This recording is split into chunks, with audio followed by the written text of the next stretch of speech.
Hi people, Morino Wehenberg here again. I'm going to discuss, as the header suggests, as always, the part of fortune in astrology, what it means, the who, the where, the why, the what, and the how, you name it. Going back to the default, I'll be using myself as an example again. In my own natal chart, you've got the part of fortune, which is 23 degrees in Cancer, in the seventh house. Now, the part of fortune is a mathematical point. It's not an actual celestial body of any kind. It's a mathematical point similar to the north node and the south node. Okay, these two nodes are mathematical points, and the part of fortune is very similar to that. It's simply a calculated point, essentially. I think it was also called the Arabic point of fortune or similar, or the Arabic point, or it counts as an Arabic point. I forgot the whole theory behind that, or that's all I remember in terms of the extent. In any case, the practical information only matters, honestly, when it boils down right down to it. What can you do with it? What useful things can you extract from it? You name it. In any case, by definition in astrology, the part of fortune is simply, like I said, the mathematical point that is a high indicator of success or an indicator of high success. In any chart, regardless of what type of astrology you practice or you are trying to read, the part of fortune stands for just that, a tremendous high degree of success in horary astrology and natal astrology, you name it. In natal astrology, for example, like my chart, for example, the part of fortune indicates where success will come and how it will come in my life and to which degree or extent. Uh, Success that is pivotal to my to the overall success in my life, the overall prosperity in my life. The part of fortune is 23 degrees, like I said, in Cancer, and in the seventh house, and the pot of fortune being in the seventh house simply stands that success will come through associating with others, as in forming strong bonds with people. This is the house that Libra rules over, so simply developing and associating relationships with people of a tight nature or of a strong bonding nature.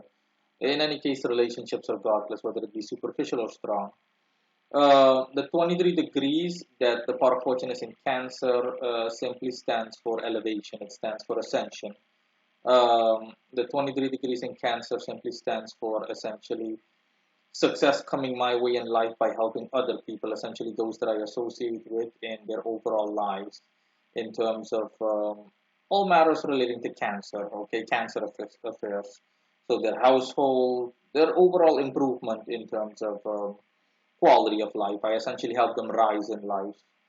And it's conjunct the descendant. The descendant stands for the same thing, honestly, more or less.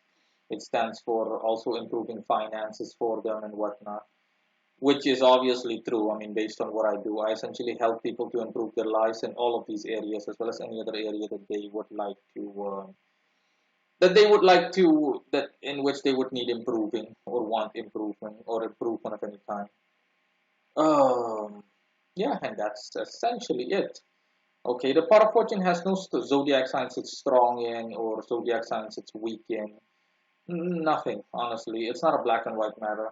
It all depends on the literal type of astrology and the inquiry that is put forth, what you are discussing, what you're treating essentially. The part of fortune is by default, generally speaking, not strong or weak in any zodiac sign. I'm just going to run down all the zodiac signs in Aries, all the way from Aries, Taurus, Gemini, Cancer, Leo, Virgo, Libra, Scorpio, Sagittarius, Capricorn, Aquarius, and Pisces. Not one of them, okay? Generally speaking, no. The concept of strong or weak, afflicted or exalted does not apply here. The pot of fortune does have a defining zodiac sign though, which is Aquarius. Essentially, the pot of fortune is a different version of Aquarius, since Aquarius stands for one of the things it stands for is fulfillment of someone's wishes, their desires, their hopes, their wishes, their aspirations, their dreams come true. And the pot of fortune is simply a different, more of an individualistic manifestation of that, if you will. The pot of fortune is especially strong in horary astrology. If you cast an horary astrological chart and your question is, for example, relating to uh, any venture that you hope to be successful in, And the planet that represents you is well aspected to the part of fortune. It could be a trine, a sextile, a conjunction, you name it. Then yeah, you better believe that that your success chances are incredibly high. The success rate is simply sky high, to the point where you're near guaranteed of success.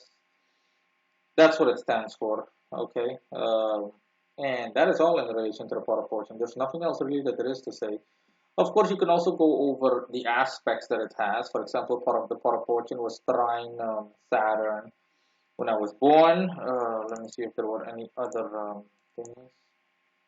It's square midheaven, but again, nothing mention worthy. Honestly, nothing mention worthy.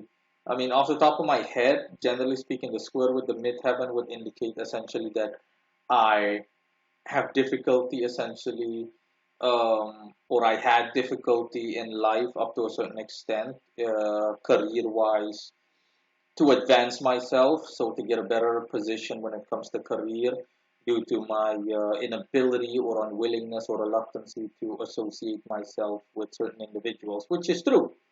Okay.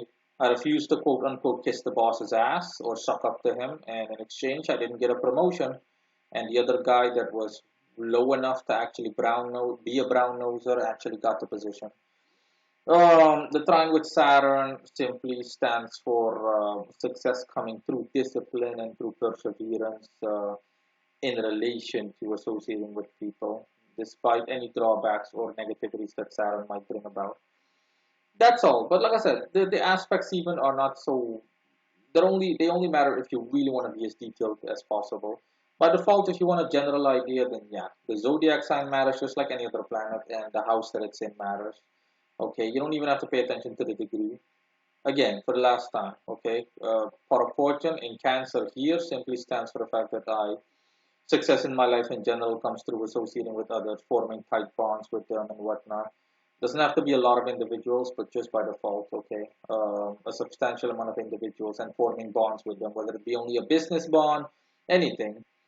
And Cancer simply indicates how. And in this case, Cancer simply foretells or foretold that I would improve people's lives doing what I do, either at a professional level or personal level or both, just overall. Which is true. Obviously, me doing what I do and being who I am. That's all. Bye.